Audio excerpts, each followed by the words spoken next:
নমস্কার, আপনারা দেখছেন বাংলার মুখ নিউজ। বাংলার মুখ নিউজে আপনাকে স্বাগত জানাই।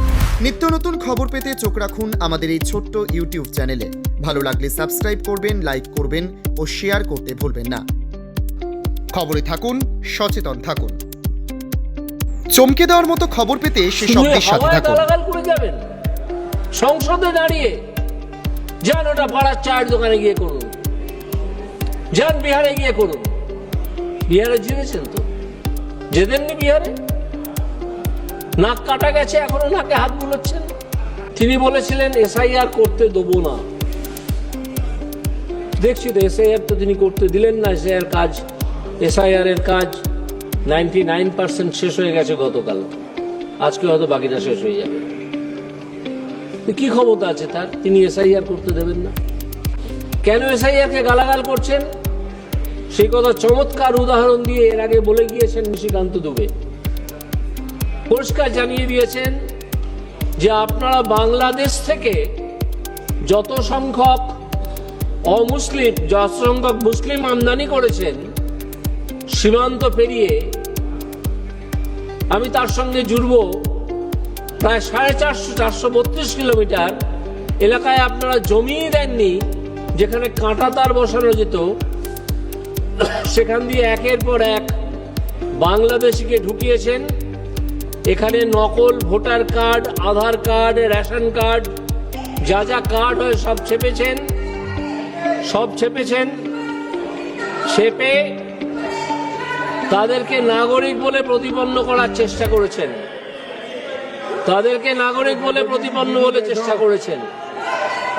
আজকে তারা, স্পিকার মহোদয়, আমি তো আপনাকে উদ্দেশ্য করেই বলছি, তারা তো অনেকেই স্বরূপনগর বলে একটা জায়গা থেকে পালিয়েছেন।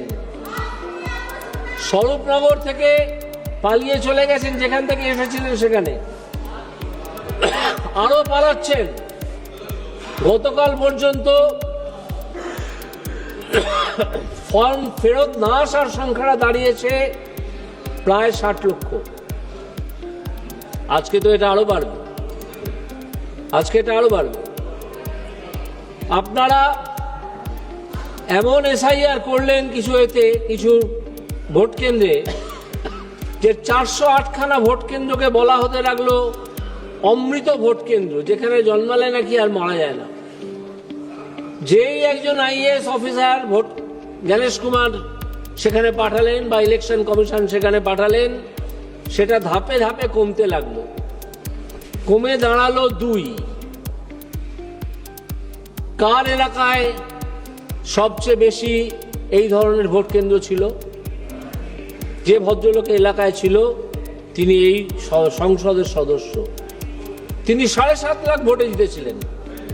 সেটা তদন্ত করলে কি বেরোবে তা আমরা দেখার জন্য অপেক্ষা করছি, যেহেতু মামলাটা হাইকোর্টে চলছে। সেই ভদ্রলোকের নাম, সেই ভদ্রলোক আর কত চোরের চামচাগিরি করবেন, চুপ করে বসুন। সেই ভদ্রলোকের নাম অভিষেক বন্দ্যোপাধ্যায়। তার বেশিরভাগ কেন্দ্র ফলতাটা ডায়মন্ড হারবারের মধ্যে পড়ে, যদি আপনি লোকসভা কেন্দ্র হিসেবে দেখেন। গতকাল একজন বিএ বুথ লেভেল অফিসার, তার বাড়িতে আক্রমণ করেছে কিছু লোক। কেন না, তিনি সঠিকভাবে কাজ করেছেন। ইলেকশন কমিশনের অফিস ঘেরাও করে ফেলা হয়েছে। ব্লক লেভেল অফিসারদের অর্গানাইজেশন বলে একটা ভাওতাপূর্ণ অর্গানাইজেশন তৈরি করা হয়েছে, করে ব্লক লেভেল অফিসার নাম দিয়ে একদল পার্টি কর্মীকে পাঠিয়ে দেওয়া হয়েছে ইলেকশন কমিশনের অফিসে। বলুন আমি মিথ্যে কথা বলছি? পারলে বলুন, চেঁচান। যারা মারা গেছেন তারা নিজের কারণে মারা গেছেন, কেউ এসআইআর এর কারণে মারা যাননি। যে যার নিজের কারণে মারা গেছেন। আপনারা একটা আত্মহত্যার নোট জারি করেছিলেন, একজন লিখে গেছেন বলে এত তাড়াহুড়ো করেছিলেন যে পরে জানা গেল সেই ভদ্রলোক লিখতেই পারতেন না। তো এইভাবে আপনারা এসআইআর আটকাচ্ছেন।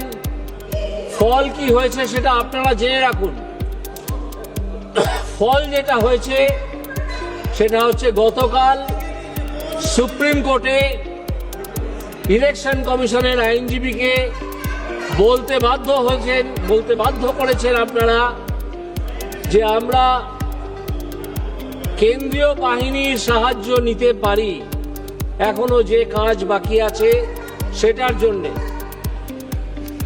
এখনো কিছু কাজ বাকি আছে, সেটা করার জন্য পুলিশকে রিকুইজিশন করে দিতে পারি। এটার জন্য একটু অপেক্ষা করুন। আমাদের দেশে এখন একজন প্রধানমন্ত্রী আছেন, তার নাম নরেন্দ্র মোদী, আর একজন হোম মিনিস্টার আছেন, তার নাম অমিত শাহ।